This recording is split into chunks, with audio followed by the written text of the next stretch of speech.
So, magluluto na po ta karong musaga, pero improvise niya nga itong musaga kay wala tay oven. So, pressure cooker lang akong i-arrange direct kay wala may magamit line.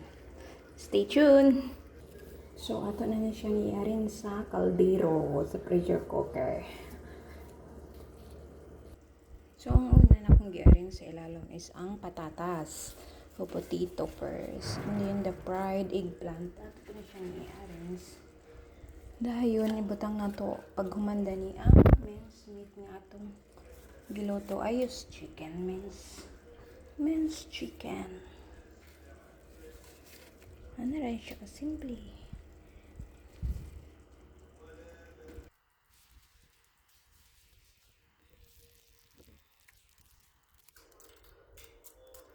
So, I cook already the minced chicken.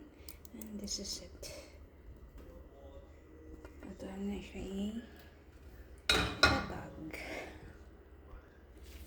Ito na siya i-plaster nga. Mabutangan na ito tanan.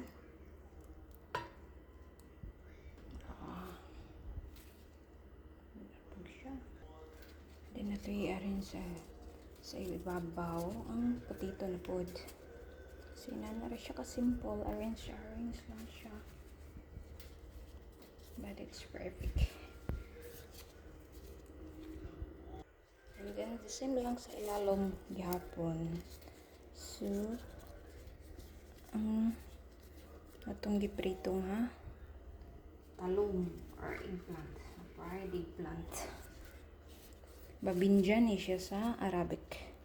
In Arabic, it's called it babinjan. And then, the green bell pepper. Gipry po na ko siya. Pinakalit lang nga pag-fry. Okay. So, inahan lang siya simple.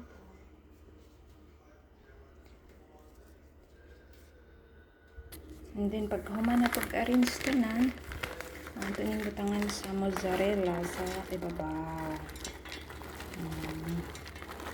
Toppings ta sa mozzarella. So, ano lang siya ka-simple. Ato rin siya ipamelt ang mozzarella.